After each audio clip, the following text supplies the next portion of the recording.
Assalamualaikum warahmatullahi wabarakatuh. Perkenalkan di sini kami dari kelompok 18 yang beranggotakan saya sendiri, Farhan Yuda Mahendra, dengan NIM 007, dengan rekan saya David Evin Dewantara, dengan NIM 009. Di sini kami mendapatkan judul Sistem Perawatan Fasilitas Produksi. Next, Mas David. Pengertian sistem perawatan fasilitas produksi.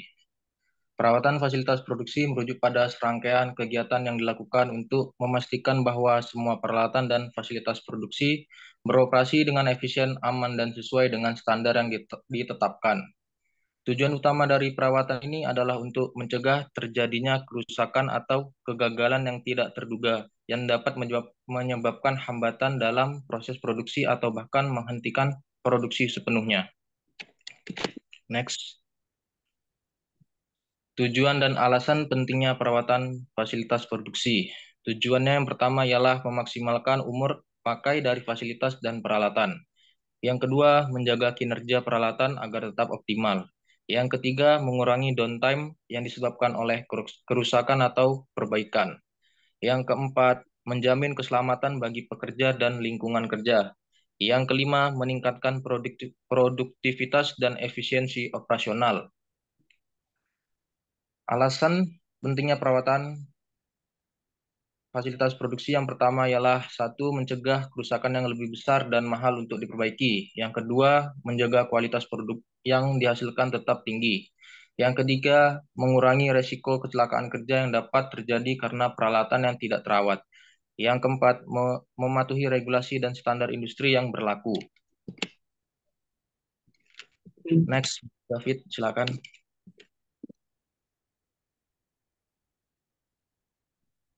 Oke, untuk jenis-jenis perawatan, jenis-jenis perawatan dalam sistem perawatan fasilitas produksi terdapat beberapa jenis perawatan yang umum dilakukan, yaitu eh, metode yang pertama yaitu perawatan preventif. Pada metode ini merupakan perawatan yang dilakukan secara berkala sebelum terjadi kerusakan untuk mencegah downtime dan memperpanjang umur mesin.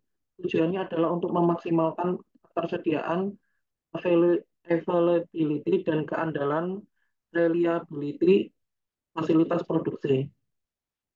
Lalu yang kedua, metode perawatan korektif, yaitu metode ini dilakukan setelah terjadi kerusakan atau ketika mesin tidak beroperasi sesuai dengan standar yang diharapkan. Gunanya metode ini bertujuan untuk mengembalikan fasilitas produksi ke kondisi operasional yang diinginkan. Lalu yang ketiga itu ada perawatan darurat.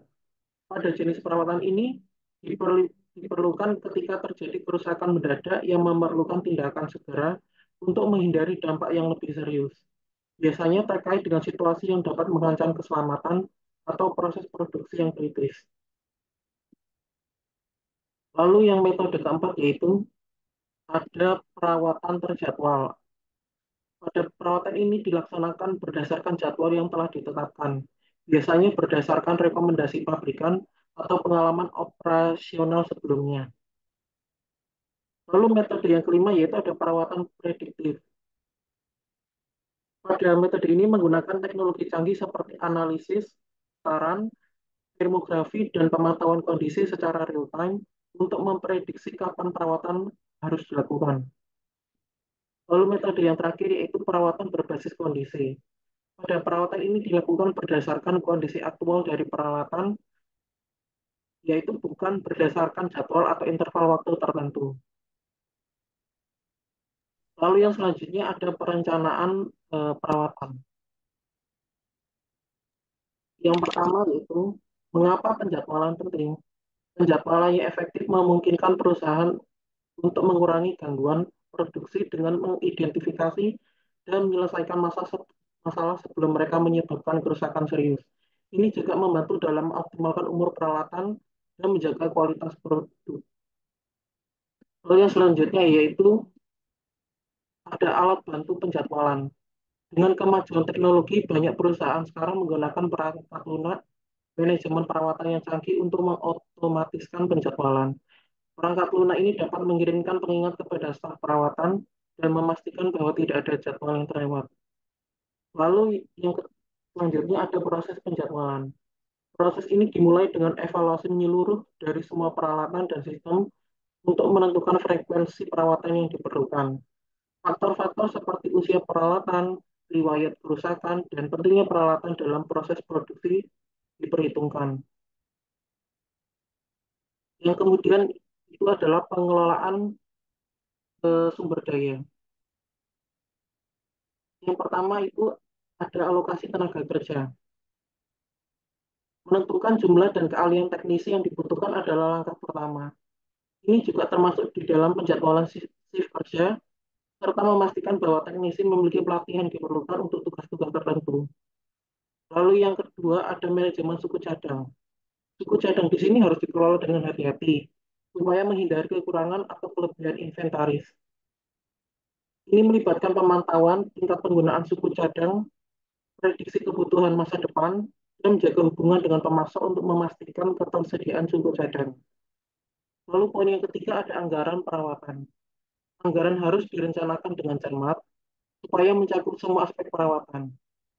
Ini juga termasuk biaya untuk suku cadang, alat, latihan, dan bahkan peningkatan peralatan jika diperlukan.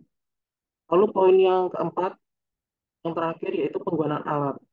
Alat yang tepat harus selalu tersedia dan dalam kondisi kerja yang baik. Ini mungkin memerlukan investasi dalam alat diagnostik canggih dan teknologi pemantauan. Terima selanjutnya. Manajemen peralatan dan inventaris. Inventarisasi dan pengendalian spare part. Yang pertama itu sistem inventarisasi. Penggunaan sistem inventarisasi yang efisien memungkinkan perusahaan untuk melacak suku cadang yang ada, mengetahui kapan harus memesan lebih dan menghindari kekurangan atau kelebihan stok. Yang kedua yaitu pengendalian stok. Pengendalian stok melibatkan pemantauan tingkat penggunaan suku cadang dan menyesuaikan tingkat stok berdasarkan permintaan. Ini juga mencakup pengelolaan tanggal kadaluarsa dan rotasi stok, memastikan suku cadang yang digunakan adalah yang terbaik. Yang ketiga adalah pengadaan suku cadang. Pengadaan melibatkan pemilihan pemasok yang tepat, negosiasi harga, dan pembelian suku cadang dengan kualitas yang sesuai. Penting untuk mempertimbangkan faktor-faktor seperti keandalan pemasok dan waktu pengiriman. Yang keempat, penyimpanan suku cadang.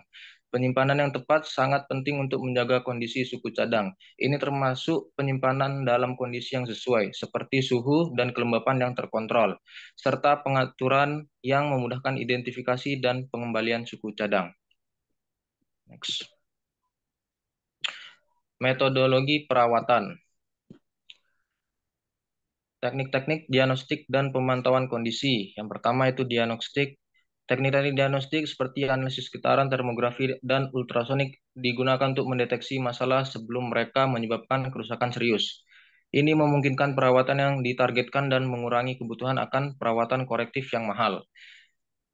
Yang kedua, pemantauan kondisi. Pemantauan kondisi adalah proses terus-menerus memantau parameter kritis peralatan seperti suhu, tekanan, dan getaran untuk menilai kinerja dan kondisi operasionalnya. Ini sering dilakukan secara real-time menggunakan sensor dan sistem pemantauan online.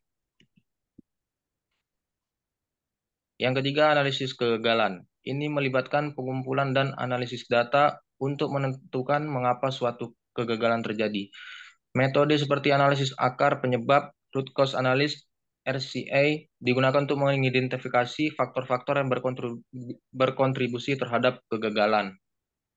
Yang keempat, manajemen risiko. Manajemen risiko dalam perawatan melibatkan identifikasi potensi risiko, penilaian dampaknya, dan pengembangan strategi untuk mengelola atau mengurangi risiko tersebut. Ini termasuk pelatihan staf, pengembangan prosedur operasi standar, dan investasi dalam teknologi perawatan yang lebih baik. Selanjutnya, Mas David. Oke, yang selanjutnya yaitu studi kasus atau contoh implementasinya.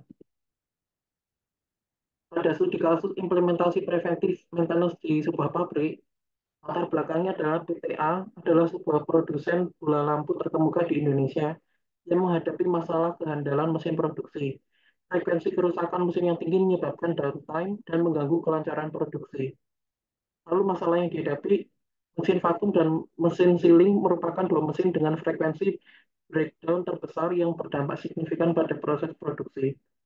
Solusinya, PPA menerapkan metode Reliability Center Maintenance atau RCM untuk mengembangkan manajemen perawatan yang lebih efektif. RCM adalah pendekatan sistematis untuk menentukan kegiatan perawatan yang diperlukan untuk memastikan bahwa aset terus berfungsi sesuai dengan operasi yang diinginkan. Lalu pada proses implementasinya, yang pertama dilakukan seleksi sistem dan pengumpulan informasi, memilih sistem yang kritis dan mengumpulkan data terkait operasi dan kegagalan. Lalu langkah yang kedua, penentuan batasan sistem, menetapkan batasan operasional dan kegagalan yang dapat diterima. Langkah yang ketiga yaitu deskripsi sistem dan blok diagram fungsi, mendeskripsikan fungsi dan alur kerja sistem. Langkah yang keempat yaitu penentuan kegagalan sistem, mengidentifikasi mode kegagalan potensial dan dampaknya.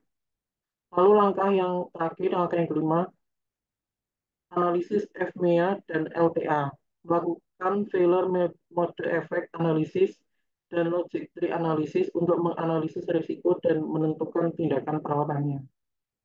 Lalu hasilnya, tindakan perawatan yang tepat. Yang hasil yang pertama, tindakan perawatan yang tepat. Menentukan tindakan perawatan yang tepat untuk komponen kritis, termasuk perawatan yang bersifat condition directed dan time directed. Lalu yang kedua, jadwal pergantian optimum. Menetapkan jadwal pergantian komponen kritis untuk memaksimalkan kehandalan dan efisiensi. Lalu yang ketiga, pengurangan downtime. Simulasi sistem perawatan yang diusulkan menunjukkan potensi pengurangan downtime sebesar 34,91%. Kesimpulannya, studi kasus ini menunjukkan bagaimana penerapan RCM dapat membantu perusahaan dalam mengoptimalkan kegiatan perawatan, mengurangi downtime, dan meningkatkan kehandalan mesin produksi. Studi kasus ini memberikan contoh nyata tentang pentingnya perawatan preventif dan bagaimana pendekatan yang sistematis dapat menghasilkan perbaikan yang secara signifikan di dalam operasi produksi. Terima kasih.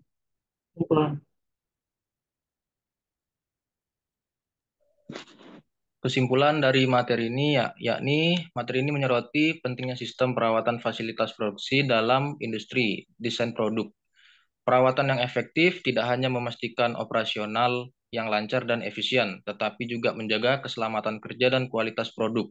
Dalam upaya tersebut, berbagai jenis perawatan seperti preventif, korektif, dan prediktif digunakan untuk meminimalkan downtime dan memaksimalkan umur pakai peralatan.